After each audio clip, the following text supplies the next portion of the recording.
नमस्कार दोस्तों, मैं पीयूष राठौर एक बार फिर स्वागत करता हूं आपका स्टडी जोन क्लासेस के यूट्यूब चैनल में। तो दोस्तों, आज के सेशन में हम बात करने वाले हैं मशीन डिज़ाइन की सेकंड डेमो क्लास के बारे में। और दोस्तों, क्लास को स्टार्ट करने से पहले मैं आपके कुछ सवालों के जवाब देना चाहता हूं जो कि विद्यार्थियों के द्वारा मेरे पे व्हाट्सएप पे मैसेज करके या व्हाट्सएप पे कॉल करके मेरे से पूछे गए हैं। तो दोस्तों, सबसे ज़्यादा सवाल जो स्टूडेंट के द्वारा मेरे से पूछा गया है वह है कि सर, जो मशीन डिज़ाइन की पेड क्लासेस का जो बैच है उसमें हम क्लास को कितनी बार देख सकते हैं। तो दोस्तों, जहाँ तक क्लास आपको समझ में नहीं आए वहाँ तक आप क्लास को देख सकते हो, बार बार क्लास को देख सकते हो। दोस्तों, ऑफलाइन क्लास के अंदर तो क्लास एक बार होते ही सब कुछ ख़त्म हो जाता था, लेकिन ऑनलाइन में आप क्लास को बार बार देख सकते हो जहाँ तक आपको समझ में नहीं आए। और दोस्तों, ऑनलाइन क्लासेस का बेनिफिट एक ये भी है, बहुत सी बार हमारे घर में कोई इमरजेंसी प्रोग्राम आ जाता था तो हमारी क्लास छूट जाती थी, लेकिन यहाँ पे ऑनलाइन में आप उसे बाद में भी देख सकते हो जब भी आपको टाइम मिले। लाइव क्लास तो पर्टिकुलर टाइम पे रहेगी, लेकिन उस क्लास को आप बाद में भी देख सकते हो जब भी आपकी इच्छा रहेगी, क्योंकि वह ऐप के अंदर डली हुई रहेगी। और दोस्तों, अगला क्वेश्चन जो स्टूडेंटों के द्वारा मेरे से पूछा जा रहा था वह यह था कि सर, नोट्स का हम क्या करेंगे, जो आप बोलते हो वो नोट्स हम कैसे लिखेंगे। तो दोस्तों, जब भी मैं लाइव क्लास लूँगा उस वक्त तो आपको नोट्स लिखा दूंगा, और कोई क्लास ऑफलाइन क्लास होगी तो उस क्लास के जो नोट्स है दोस्तों वह भी स्टडी मटेरियल के अंदर मिल जाएंगे, हैंड रिटन नोट्स। यानी हर क्लास के हैंड रिटन नोट्स भी आपको स्टडी मटेरियल के अंदर ऐप के अंदर ही मिल जाएंगे। तो आपको नोट्स की टेंशन नहीं है, हर क्लास की पीडीएफ भी आपको मिलेगी। ठीक है दोस्तों, तो ये नोट्स की दिक्कत भी ख़त्म होगी।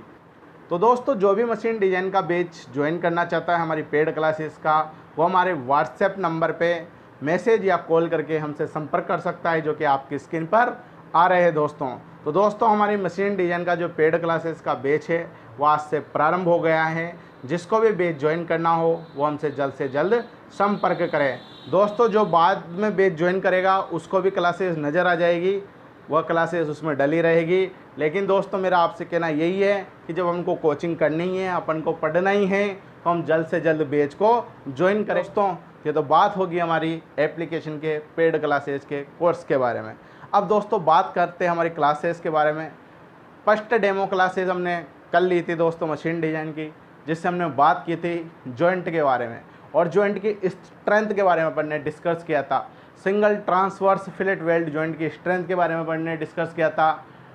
Double transverse fillet weld joint के बारे में की स्ट्रेंथ के बारे में मैंने डिस्कस किया था। उसके बाद दोस्तों, हमने डिस्कस किया था कि जो single parallel fillet weld joint था और double parallel fillet weld joint था उसकी स्ट्रेंथ के बारे में दोस्तों हमने डिस्कस किया था। तो दोस्तों, उसी श्रृंखला में आगे बढ़ते हुए आज की क्लास हम स्टार्ट करते हैं। और दोस्तों, आज की क्लास में हम कुछ क्वेश्चन करते हैं, कल जो भी टॉपिक हमने पढ़ा उस पर बेस कुछ क्वेश्चन करते हैं, जिससे हमारे कंसेप्ट और अच्छे से क्लियर हो सके और हमारे अच्छे नंबर एग्जाम में आ सके। तो दोस्तों, आज की क्लास का जो पहला क्वेश्चन है वो आपकी स्क्रीन पर ये रहा। क्वेश्चन है दोस्तों, 100 mm चौड़ी व 10 mm मोटी प्लेट को। तो दोस्तों, सबसे पहले तो जो भी क्वेश्चन में डाटा हमें दे रखा है वह डेटा अपन किस में लिखेंगे, गिवन डेटा में लिखेंगे। कोई सा भी सब्जेक्ट हो दोस्तों, हर सब्जेक्ट में अपना प्रोसेस यही रहना चाहिए। जो भी क्वेश्चन में डेटा दे रखा है सबसे पहले उसको किस में लिखेंगे, गिवन डेटा में। किस में, गिवन डेटा। अब दोस्तों, थोड़ी बहुत तो इंग्लिश हमने चलनी चाहिए, क्योंकि इंग्लिश में थोड़ा बहुत लिखेंगे तो एग्जामिनर सोचेगा बच्चा इंटेलिजेंट है, इंग्लिश में भी लिख रहा है। ठीक है, तो यह हमें थोड़ा अच्छा नंबर दे सकता है। तो गिवन डेटा में 100 mm चौड़ी, तो दोस्तों प्लेट की चौड़ाई दे रखी है 100 mm। कितनी, 100 mm। वह 10 mm मोटी, इसकी मोटाई जो है वो थिकनेस है वो दे रखी है 10 mm। ठीक है, 10 mm मोटी प्लेट को अन्य प्लेट से, एक दूसरी प्लेट है उस दूसरी प्लेट से युगल समांतर फिलेट वेल्ड, युगल समांतर फिलेट वेल्ड को अपन इंग्लिश में बोलते हैं डबल पैरेलल फिलेट वेल्ड के द्वारा जोड़ा जाता है। तो दोस्तों, एक प्लेट है जिसकी चौड़ाई 100 mm है और मोटाई 10 mm है। इस प्लेट को एक दूसरी प्लेट से डबल पैरेलल फिलेट वेल्ड के द्वारा जोड़ा गया है। प्लेट पर 80 किलो न्यूटन का स्थैतिक भार लगता है। जो फोर्स लग रहा है दोस्तों प्लेट पे वह लग रहा है 80 किलो न्यूटन। कितना लग रहा है, 80 किलो न्यूटन। अब दोस्तों, क्या करेंगे अपन, जहाँ पे भी किलो अपन को नज़र आ जाएगा, किलो का मतलब होता है 10 की घात 3। कितना होता है, 10 की घात 3। तो किलो के स्थान पर अपन ने लिख दिया 10 की घात 3 और न्यूटन का न्यूटन। ठीक है दोस्तों, तो वेल्ड की लंबाई ज्ञात करो। क्या ज्ञात करना है हमें? वेल्ड की लंबाई हमें ज्ञात करनी है। यदि वेल्ड में अनुमेय कर्तन प्रतिबल, दोस्तों मैंने लास्ट क्लास में आपको बताया था कि जहाँ भी यदि joint double parallel fillet weld joint आ जाए, वहाँ पे हमेशा जो प्रतिबल रहेगा वह कर्तन प्रतिबल रहेगा। तो क्वेश्चन में भी क्या दे दिया? कर्तन प्रतिबल का मान हमें दे दिया, टाउ का मान हमें दे दिया। तो टाउ कितना है? 55 मेगा पास्कल। और दोस्तों आपने लास्ट ईयर सोम के अंदर स्ट्रेंथ ऑफ मटेरियल के अंदर पढ़ा होगा कि मेगा पास्कल जो होता है वो न्यूटन पर एम स्क्वायर के बराबर होता है। तो इसे अपन ये भी लिख सकते हैं 55 न्यूटन पर एम स्क्वायर, क्योंकि मेगा पास्कल किसके बराबर होता है? न्यूटन पर एम स्क्वायर के बराबर। तो दोस्तों कौन सा जॉइंट है यहाँ पे? Double parallel fillet weld joint है, और दो प्लेटों पे एक तनावी बल जो लग रहा है वो 80 किलो न्यूटन लग रहा है। तो double parallel fillet weld joint के लिए दोस्तों हमने कल स्ट्रेंथ का फॉर्मूला पढ़ा था। We know that. क्या फॉर्मूला पढ़ा था? P बराबर हमने पढ़ा था 1.414 into S into L into tau. ये पढ़ा था दोस्तों 1.414 into S into L into tau. तो दोस्तों ये फॉर्मूला हमने पढ़ा था। तो P का मान हमें क्वेश्चन में दे रखा है, एस का मान हमें यहाँ नहीं दे रखा, अभी एल हमें ज्ञात करना है, और टाउ का मान क्वेश्चन में दे रखा है। अब दोस्तों यहाँ पे एक इम्पोर्टेंट बात यह है कि जब भी double parallel fillet weld joint आएगा, कौन सा जॉइंट आएगा? Double parallel fillet weld joint आएगा, यानी युगल समांतर फिलेट वेल्ड जॉइंट आएगा। वहाँ पर जो मोटाई रहेगी, प्लेट की मोटाई, ये प्लेट की साइज के बराबर रहेगी। किसके बराबर रहेगी? प्लेट की साइज के बराबर रहेगी। यहाँ पे ये इंपॉर्टेंट चीज़ है दोस्तों, यहाँ जो एस है, एस क्या है? प्लेट की साइज है। क्या है? प्लेट की साइज। किसके बराबर रहेगी? ये प्लेट की मोटाई के बराबर रहेगी। लेकिन दोस्तों ये कब रहेगा? ये तभी रहेगा जब जॉइंट कौन सा हो? Double parallel fillet weld joint हो। तो टी का मान कितना है? 10 mm है। तो यहाँ पे एस बराबर कितना आ जाएगा दोस्तों?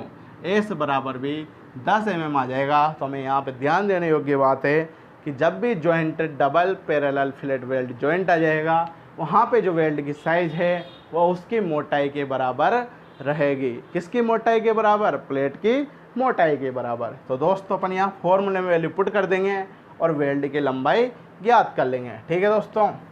तो दोस्तों P का मान हमने यहाँ पुट किया 80 इंटू 10³ बराबर 1.414 इंटू एस का मान पुट किया 10, एल हमें ज्ञात करना है, टाउ का मान मैंने पुट किया यहाँ पे 55। तो दोस्तों यहाँ से एल बराबर आ जाएगा 80 इंटू 10³ ये चीज़ कहाँ आ जाएगी? ये सारी वैल्यू बटा में आ जाएगी। तो 1.414 इंटू 10 इंटू 55, ये जैसा का जैसा, बाकी सारी वैल्यू किस में चल गई? बटा में चल गई। एल को मैंने यहाँ का यहीं रहने दिया। दोस्तों इसको जब हम सोल्व करेंगे तो एल का मान आएगा 102.86 mm। कितना आएगा? 102.86 mm। और दोस्तों इसको अपन लगभग बराबर मान लेंगे किसके? 103 mm के। किसके बराबर मान लेंगे? 103 mm के। लेकिन दोस्तों यहाँ पे आंसर ख़त्म नहीं हुआ है अभी। ठीक है दोस्तों, ख़त्म क्यों नहीं हुआ है? अपन को यहाँ पे एक इम्पोर्टेंट बात ये याद रखनी है कि जब भी अपन वेल्ड की लंबाई निकालेंगे, किसके? जब भी अपन वेल्ड की लंबाई निकालेंगे तो उसमें 12.5 mm एक्स्ट्रा जोड़ेंगे। कितना एक्स्ट्रा जोड़ेंगे? 103 में 12.5 mm एक्स्ट्रा जोड़ेंगे तो आंसर आएगा 115.5 mm। अब दोस्तों यहाँ पे बात आती है कि 12.5 mm एक्स्ट्रा क्यों जोड़ा? तो दोस्तों जो वेल्ड है, वेल्ड ख़राब नहीं हो, इसके लिए उसको थोड़ा सा अलग स्पेस दिया जाता है, ताकि थोड़ा बहुत अगर वेल्ड इधर उधर डिस्टर्ब भी हो अगर रिलेटिव मोशन के बीच कंपोनेंट्स के द्वारा, तो वह ख़राब नहीं हो, वेल्ड का दुरुपयोग ना हो, उस कारण से इसके लंबाई में थोड़ा सा स्पेस दिया जाता है। ठीक है। तो यहाँ पे जब भी वेल्ड की लंबाई निकालेंगे तो अपन को 12.5 mm ऐड करना पड़ेगा, जो कि वेल्ड को स्पेस देने के लिए किया जाता है। तो हमारा आंसर कितना आ जाएगा दोस्तों? वेल्ड की लंबाई आ जाएगी 115.5 mm। ठीक है दोस्तों, अगर ये ऐड नहीं करोगे तो आंसर सही नहीं माना जाएगा और आपके नंबर एग्जाम के अंदर कट सकते हैं दोस्तों। तो दोस्तों एक क्वेश्चन था, बढ़िया क्वेश्चन था, एग्जाम में आया हुआ क्वेश्चन है दोस्तों। तो एक एक क्वेश्चन के कंसेप्ट हमको अच्छे से समझने हैं, तभी हम मशीन डिज़ाइन के न्यूमेरिकल सोल्व कर पाएंगे दोस्तों। और दोस्तों मशीन डिज़ाइन एक ऐसा सब्जेक्ट है जिसमें से 70 में से 50 नंबर का पेपर जो आता है वो न्यूमेरिकल पोर्शन आता है, या तो डिज़ाइन आती है, या डेरिवेशन आता है, या न्यूमेरिकल आते हैं दोस्तों। ठीक है दोस्तों। तो दोस्तों इसके बाद हम कुछ और टॉपिक पढ़ते हैं जिससे हमारे कंसेप्ट और अच्छे से क्लियर हो सके। तो अब हम आगे चलते हैं।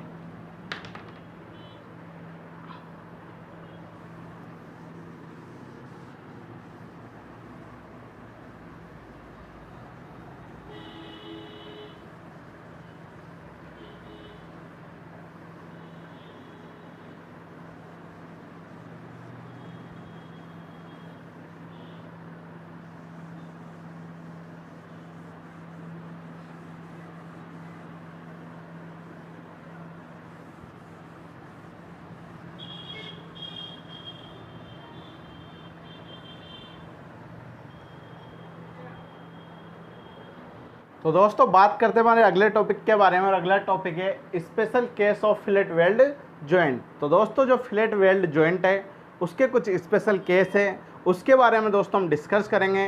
और पहला जो स्पेशल केस है वह है मरोड़ के कारण वृत्ताकार फिलेट वेल्ड जॉइंट। तो दोस्तों मरोड़ के कारण यानी ट्विस्टिंग के कारण फिलेट वेल्ड जॉइंट की सामर्थ्य के बारे में अपन डिस्कस करेंगे। इंग्लिश में इस टॉपिक के बारे में अपन डिस्कस करें तो सर्कुलर फिलेट वेल्ड जॉइंट के बारे में अपन डिस्कस करेंगे, जिस पे टॉर्जन लग रहा है यानी सब्जेक्टेड हो रहा है। तो दोस्तों यहाँ पे क्या है, ये एक प्लेट है, इस प्लेट पर अपन ने एक वृत्ताकार छड़ है, इसको फिलेट वेल्ड के द्वारा क्या किया है, जॉइंट किया है। तो ये एक प्लेट है, जैसे मान लो दोस्तों ये एक प्लेट है और इस प्लेट में मैंने एक ये वृत्ताकार छड़ को ऐसे लगाया, और इस जगह किस जगह, इस जगह फिलेट वेल्ड के द्वारा मैंने इसको वेल्ड कर दिया। और इसके दूसरे सिरे पे यहाँ पे वेल्ड करने के बाद इसके दूसरे सिरे पे मैंने ट्विस्टिंग मोमेंट लगाया, यानी टॉर्जन लगाया। क्या लगाया, मरोड़ आघूर्ण लगाया। क्या लगाया, मरोड़ आघूर्ण। तो इसके मरोड़ आघूर्ण के कारण ये वेल्ड कहाँ तक फोर्स सहन कर सकता है, इसकी स्ट्रेंथ कितनी है, जब ये क्रैक्स नहीं आएगा, जब ये टूटेगा नहीं, मैक्सिमम फोर्स के लिमिट यानी इसकी स्ट्रेंथ क्या है, उस स्ट्रेंथ के बारे में अपन को डिस्कस करना है कि एक प्लेट पर एक वृत्ताकार छड़ को हमने फिलेट वेल्ड के द्वारा वेल्ड किया है, और एक टॉर्जन यानी मरोड़ आघूर्ण लगाने के कारण इस वेल्ड की स्ट्रेंथ क्या है, उसके बारे में डिस्कस अपन को दोस्तों इस हेडिंग में करना है। तो दोस्तों यहाँ पे जो वेल्ड है वही अपन ने कल पढ़ा था, single transverse fillet weld joint. ऐसा वेल्ड यहाँ पे बनेगा जिसकी साइज एस है, उसकी थिकनेस कितनी है, टी है। टी क्या है दोस्तों, यहाँ पे कंठ की मोटाई, जिसके बारे में मैंने कल पढ़ा था। एस क्या है, वेल्ड की साइज। जो डी है दोस्तों, ये डी इस छड़ का व्यास है। टी जो है वह टॉर्जन है यानी मरोड़ आघूर्ण है। ठीक है दोस्तों, और इसकी स्ट्रेंथ के बारे में अपन डिस्कस यहाँ पे करेंगे दोस्तों। जो भी मैंने बोला ये क्या है, ये सब हैंड रिटन नोट्स में आपको ऐप के अंदर लिखा हुआ मिल जाएगा, तो आपको घबराने वाली ज़रूरत नहीं है दोस्तों। ठीक है दोस्तों। अब दोस्तों यहाँ पे एक फॉर्मूला हमें याद रखना है। क्या हमें याद रखना है, पहले तो यहाँ लिख देता हूँ मैं एक बार। यहाँ जो आर है वह है छड़ की त्रिज्या। क्या है, छड़ की त्रिज्या है। जो डी है वह है छड़ का व्यास। क्या है, छड़ का व्यास। और दोस्तों जो टी है वह है छड़ पर क्रियाशील मरोड़ आघूर्ण, छड़ पर कार्यरत मरोड़ आघूर्ण, जिसे इंग्लिश में बोलेंगे दोस्तों टॉर्जन। क्या बोलेंगे, टॉर्जन। इसके बाद दोस्तों जो टी है वह है कंठ की मोटाई। क्या है, कंठ की मोटाई। ठीक है दोस्तों। इसके बाद दोस्तों जो जे है, यहाँ पे एक नई टर्म आई है जे, और जे क्या है, इस जे के बारे में आप last year strength of material में पढ़े होंगे। वेल्ड के काट का यानी अनुप्रस्थ क्षेत्रफल वाले काट का ध्रुवीय जड़त्व आघूर्ण। क्या है ये, ध्रुवीय जड़त्व आघूर्ण यानी पोलर मोमेंट ऑफ इनर्शिया। ठीक है दोस्तों। अब दोस्तों यहाँ पे जो पोलर मोमेंट ऑफ इनर्शिया रहेगा इस केस में, किसके लिए, छड़ के लिए, किसके लिए, छड़ के लिए। तो पोलर मोमेंट ऑफ इनर्शिया का जो फॉर्मूला रहेगा वो रहेगा pi T D cube, pi T D cube upon 4। क्या रहेगा जे का मान, pi T D cube upon 4। दोस्तों ये मान हमें याद रखना है, इसको दे दिया मैंने समीकरण नंबर 1। ठीक है दोस्तों। अब दोस्तों last year strength of material में आपने पढ़ा होगा, क्या पढ़ा होगा, ये आपने पढ़ा है टी अपॉन जे बराबर टाउ अपॉन आर। यह आपने पढ़ा है दोस्तों। टॉर्जन इक्वेशन, मरोड समीकरण, यह आपने स्ट्रेंथ ऑफ मटेरियल के अंदर सेकंड बुक के अंदर पढ़ा है, टी अपॉन जे बराबर टाउ अपॉन आर। तो दोस्तों इस वाली समीकरण में जे का मान पुट कर देंगे समीकरण 1 से। तो दोस्तों टी की जगह टी, जे की जगह मैंने मान पुट कर दिया pi T D cube upon 4। ठीक है दोस्तों। टाउ की जगह टाउ पुट कर दिया, और आर, आर क्या है, त्रिज्या, और जो त्रिज्या होती है वो व्यास का क्या होता है, आधी होती है। तो आर बराबर अपन लिख सकते हैं d/2। ठीक है दोस्तों। अब दोस्तों ये 2 ये 4 कट जाएगा, क्योंकि 2 भी ऊपर जाएगा 4 भी ऊपर जाएगा। अब बराबर के ऊपर ऊपर वाली संख्या आपस में कर सकते हैं, तो बराबर के नीचे नीचे वाली संख्या भी आपस में कर सकते हैं। तो इस 2 को हमने 4 से काट दिया 2 बार। कितनी बार काट दिया, 2 बार।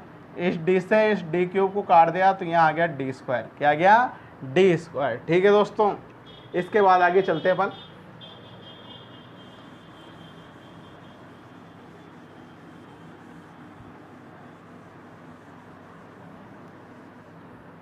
तो दोस्तों यहाँ पे आ गया, ये 2 कहाँ चला गया, 2 ऊपर चला गया, तो 2t अपॉन नीचे क्या बचा, पाई टी डी स्क्वायर, और इधर क्या बचा, टाउ बचा दोस्तों। क्या बचा, टाउ। तो टाउ बराबर क्या गया, 2t upon pi T D square. इसको दे दिया दोस्तों मैंने समीकरण नंबर 3। क्या दे दिया, समीकरण नंबर 3। अब दोस्तों यहाँ पे इम्पोर्टेंट बात ये है कि जो यहाँ पे जो कर्तन प्रतिबल उत्पन्न होगा, क्या उत्पन्न होगा, कर्तन प्रतिबल उत्पन्न होगा, वह साइज के अनुदिश क्षैतिज समतल पर कार्यरत होगा। कहाँ पे कार्यरत होगा, क्षैतिज समतल पर कार्यरत होगा, वेल्ड की साइज के अनुदिश। अब दोस्तों यहाँ पे बात आती है कि जो कर्तन प्रतिबल कार्यरत हो रहा है क्षैतिज समतल में ही, क्षैतिज दिशा में ही क्यों कार्यरत हो रहा है। तो दोस्तों जो टेंसाइल फोर्स लगता है वो कहाँ लगता है, कहाँ लगता है, ये इसके अक्ष के अनुदिश ही लगता है, क्षैतिज दिशा में। तो फोर्स क्षैतिज दिशा में लग रहा है, तो जो प्रतिबल उत्पन्न होगा वो भी कहाँ होगा, क्षैतिज दिशा में ही उत्पन्न होगा। ठीक है दोस्तों। और दोस्तों जो ये कर्तन प्रतिबल जो क्षैतिज दिशा में कार्यरत है, इसका अधिकतम मान तब प्राप्त होगा जब कंठ का जो एंगल होगा, कंठ का जो कोण होगा, जो वो उसके कर्ण के साथ बना रहा है वो 45 डिग्री का होगा, तभी कर्तन प्रतिबल का मान अधिकतम होगा। यह एक्सपेरिमेंटली वैज्ञानिकों के द्वारा डिफाइन किया गया है। दोस्तों कल हमने एक समकोण त्रिभुज के बारे में डिस्कस किया था, वहाँ पे हमने कंठ बनाया था। कंठ का जो क्षेत्रफल था उस वेल्ड का वो न्यूनतम कहाँ आ रहा था, कंठ पे आ रहा था। तो कंठ जो है अगर 45 डिग्री का कोण बनाएगा तो कर्तन प्रतिबल का मान क्या होगा दोस्तों, अधिकतम होगा। क्या होगा, अधिकतम होगा। और दोस्तों जब एंगल 45 डिग्री था, एंगल 45 डिग्री था, तो हमने कल पढ़ा था जो t बराबर आ रहा था, t बराबर आ रहा था 0.707s आ रहा था दोस्तों। हमने कल की क्लास में पढ़ा था साइन 45 बराबर लंब बटा कर्ण से, तो उससे अपन ने निकाला था। तब t बराबर कितना आ रहा था, t बराबर आ रहा था 0.707s। कब आ रहा था ये, जब एंगल कितना था, 45 डिग्री। तो दोस्तों यदि अपन को अधिकतम कर्तन प्रतिबल का मान ज्ञात करना हो इस केस में, तो इस वाली इक्वेशन में t का मान कितना पुट कर देंगे, 0.707। तो दोस्तों t का मान इसमें हम पुट करते हैं तो टाउ बराबर आ जाएगा 2t upon pi, small t की जगह वैल्यू पुट कर दी अपन ने 0.707 इंटू एस और डी स्क्वायर। ठीक है दोस्तों। तो टाउ बराबर 2 बटा, मैंने यहाँ पे क्या किया दोस्तों, 0.707 को यहाँ पे लिख दिया 0.707 इंटू टी बटा पाई को यहाँ लिख दिया, एस को यहाँ लिख दिया और डी स्क्वायर को यहाँ लिख दिया। अब दोस्तों जब कैलकुलेटर से 2 में 0.707 का भाग लगाया तो यहाँ पे आएगा 2.83। क्या आएगा, 2.83 T upon pi S D square. और दोस्तों यहाँ पे जो एक कर्तन प्रतिबल आएगा इसकी वैल्यू क्या आएगी, मैक्सिमम आएगी, यानी अधिकतम कर्तन प्रतिबल आएगा किस केस में, जब एक वृत्ताकार छड़ एक प्लेट पर फिलेट वेल्ड के द्वारा जोड़ी गई है और उस पर टॉर्जन यानी ट्विस्टिंग मूवमेंट यानी मरोड़ा घूर्ण कार्य कर रहा है। और इस स्थिति में जो खंड का कोण रहेगा वो 45 डिग्री रहेगा और टाउ मैक्सिमम अधिकतम कर्तन प्रतिबल का जो मान आएगा दोस्तों वो आएगा 2.83 capital T pi S D square. तो दोस्तों बहुत ही इम्पोर्टेंट फॉर्मूला है, इस फॉर्मूले पे बेस एग्जाम में डायरेक्ट न्यूमेरिकल पूछे जाते हैं। ठीक है दोस्तों, तो दोस्तों ये बात होगी हमारी स्पेशल केस नंबर फर्स्ट की, जिसमें जो वृत्ताकार छड़ है उस पर क्या लग रहा है, मरोड़ा घूर्ण लग रहा है, ट्विस्टिंग मोमेंट लग रहा है। इसके बाद दोस्तों हम बात करते हैं स्पेशल केस नंबर सेकंड की। तो हम आगे चलते हैं दोस्तों।